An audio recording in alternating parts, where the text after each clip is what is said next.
In a small coastal village, hidden from the eyes of most travelers, there stood a lighthouse that had long been abandoned. The villagers spoke of it in hushed voices, warning anyone who asked not to go near it. The lighthouse had been a beacon for ships in the past, but one stormy night years ago the light went out, and the keeper was never seen again. Some said it was the storm that took him, while others claimed something darker had caused his disappearance. But no one truly knew. One summer evening, a young man named Elias arrived in the village. He had heard the stories of the lighthouse, but he was not one to be swayed by tales of ghosts and curses. Elias was a man of logic and reason.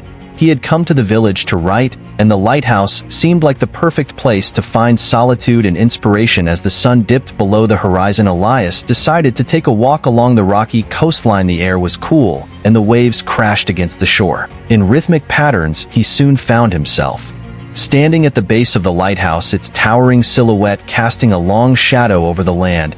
He gazed up at the structure. It was weathered and worn, but still imposing. He could see the faint remnants of paint clinging to the walls, and the windows were dark and empty. The light that once guided ships through treacherous waters was gone, replaced by silence. Curiosity gnawed at him, and before he knew it, Elias was walking toward the entrance. The door was old and creaked as he pushed it open.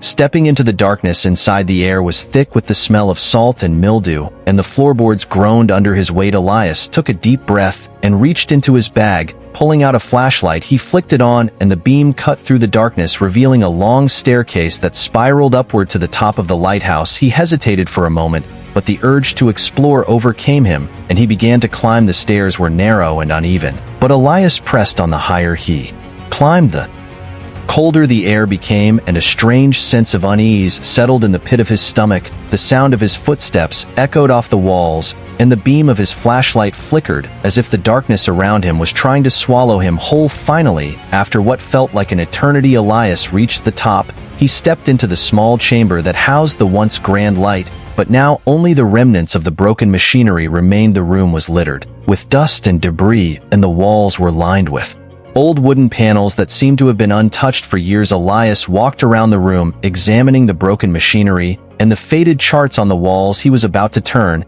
and leave when something caught his eye. In the far corner of the room was a small door, barely visible in the dim light. It was odd. He thought there should have been nothing behind it, but something about it drew him in. He walked toward the door and slowly turned the handle. It creaked as it opened, revealing a small storage room filled with old wooden crates and rusted tools. But what really caught his attention was the mirror in the center of the room. It was large and old, with a tarnished gold frame. The glass was cracked, but still intact. Elias felt an odd pull toward it, as if the mirror was calling to him. He stepped closer and gazed into the reflection. At first he saw only his own face, but then something strange happened. The reflection began to change slowly at first, but then more quickly. The image of Elias in the mirror began to distort. His face twisted into something unrecognizable. His eyes bulged, and his mouth stretched into a grin that was far too wide. Elias stumbled backward, his heart pounding in his chest. But the reflection did not stop. It only grew more twisted and grotesque. The grin on the mirror image widened further until it seemed to be mocking him. The reflection reached out toward him as if trying to grab him. Terrified, Elias turned and fled from the room, his breath ragged and his mind racing.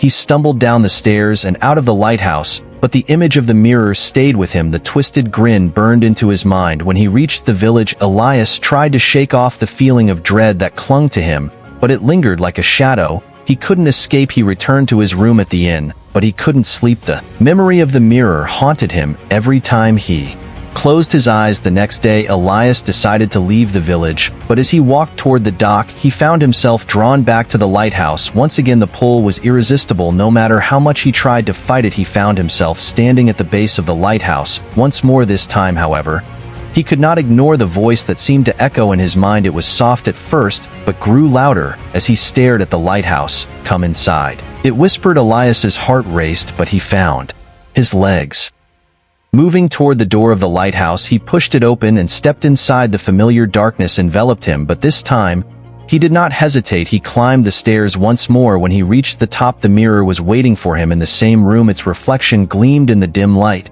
but this time, it was different. The reflection did not twist or warp. Instead, it was calm and serene. Elias stepped closer to the mirror and saw his own face staring back at him, but then something strange happened. The reflection began to smile, and Elias realized with horror that it was not his smile, it was the smile of the thing that had been watching him all along.